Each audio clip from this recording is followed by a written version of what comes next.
Welcome to The Explainer. Today, we are diving deep into one of history's most influential and, let's be honest, controversial thinkers, Karl Marx. We're going to crack open the economic engine that powers his entire worldview. So to really get Marx, you have to picture the mid-19th century. The Industrial Revolution is just roaring to life, and it's creating this massive, world-changing contradiction. On one hand, you've got steam engines and factories turning out fortunes on a scale nobody had ever seen before. But on the other hand, you have these sprawling, miserable slums. People, including kids, were working these brutal 12, even 16-hour days, basically just to survive. And it's this contradiction, right? This incredible wealth right next to incredible suffering that led Marx to ask the one huge question that would define his entire life. Yeah, how could a system that produces so much wealth also produce so much misery? This wasn't just a passing thought for him, it became his obsession.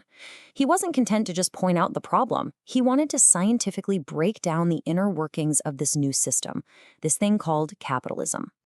All right, so let's get into the nuts and bolts. Marx's answer starts with an idea he actually borrowed from classical economists like Adam Smith, but then he took it in a completely radical new direction. It's called the labor theory of value. Basically, the idea is this. The value of something, say a chair or a coat, isn't just about the wood or the cloth. Marx argued its real economic value comes from the average amount of human labor time it takes to make it, with the technology of the day. But wait a second. This creates a huge puzzle, right? If everything is sold for its true labor value, if a factory owner pays for the materials, pays the workers for their time, and then sells the product for exactly what it's worth in labor, where does profit come from? It seems like it should be zero. Solving this puzzle is the absolute core of Marx's entire economic theory. And here's his big controversial move. Marx said capitalists don't actually buy a worker's labor. What they buy is the worker's ability to work for a certain amount of time, their labor power. And here's the kicker. He argued that this labor power has a unique ability to create more value than what it costs the capitalists to hire. So let's break down what a workday looks like from this perspective.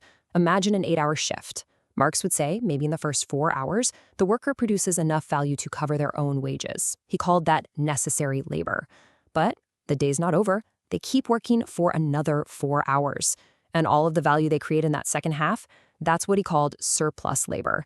And that is what gets taken by the factory owner as pure profit. And man, this quote from his big book, Das Kapital, just nails his view. Capital is dead labor, which, vampire-like, lives only by sucking living labor. For Marx, see, capital wasn't just a pile of money or a bunch of machines. It was a living, breathing social relationship that had to constantly suck this surplus value out of actual workers just to survive and grow. Okay, so how does a dense economic theory like this turn into a call for worldwide revolution?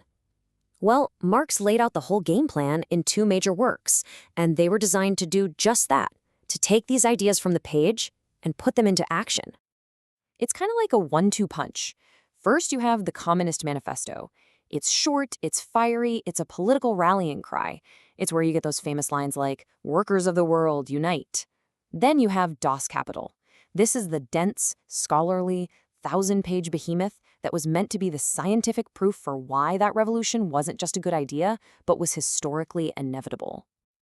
But here's where history throws a massive curveball, a huge irony, really. Marx was convinced his revolutions would kick off in the most advanced industrial countries, places like Britain or Germany. But that's not what happened at all. Instead, his ideas caught fire in largely agricultural, almost pre-industrial societies like Russia, China, and Cuba. And in practice, when countries tried to build economies on these ideas, they ended up with these top-down, centrally planned systems. Now, sometimes they did manage to industrialize really fast in certain areas, but they were also riddled with massive problems. We're talking chronic shortages of everyday goods, huge inefficiency because there were no price signals, and a real inability to innovate. And tragically, this often led to famine and brutal totalitarian rule.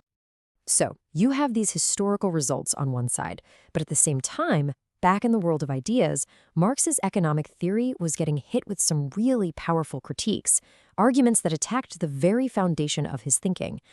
And the biggest challenge of all was aimed right at his core concept, the labor theory of value. See, around the same time Marx was writing, mainstream economics was moving in a completely different direction, towards something called the subjective theory of value. And this theory says value has nothing to do with labor. It's all about how useful or how much you want something as a consumer. It's subjective. This new theory just effortlessly solves the classic diamond water paradox. Think about it. Why is water, which we need to live, so cheap, while diamonds, which are basically useless, are so expensive? The subjective theory says it's simple. Water is abundant, so the value of one more glass is low.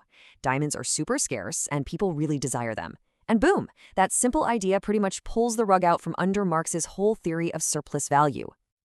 And the critiques didn't stop there. People also pointed out that his predictions just didn't come true. The working class in the West didn't get poorer and poorer. Their standard of living actually went up. His model of society splitting into just two classes, workers and owners, turned out to be way too simple. It completely missed the rise of a huge, complex middle class. And then there's the big one, the economic calculation problem.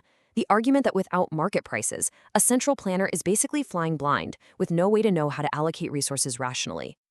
Okay, so with all these critiques of the theory and the often disastrous results in practice, you have to ask, why on earth are we still talking about Karl Marx today?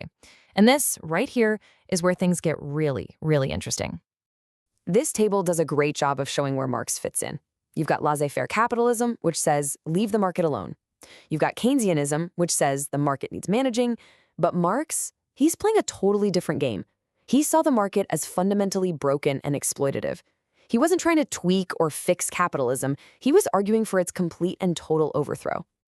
And that right there is the key to why he's still so relevant. While his prescriptions, his solutions, failed, often spectacularly, his diagnoses of the problems within capitalism, well, a lot of those critiques feel shockingly relevant here in the 21st century. I mean, think about it. His concepts give us a vocabulary for things we see all the time. That feeling of alienation for a modern gig economy worker with no connection to their work. That's Marx.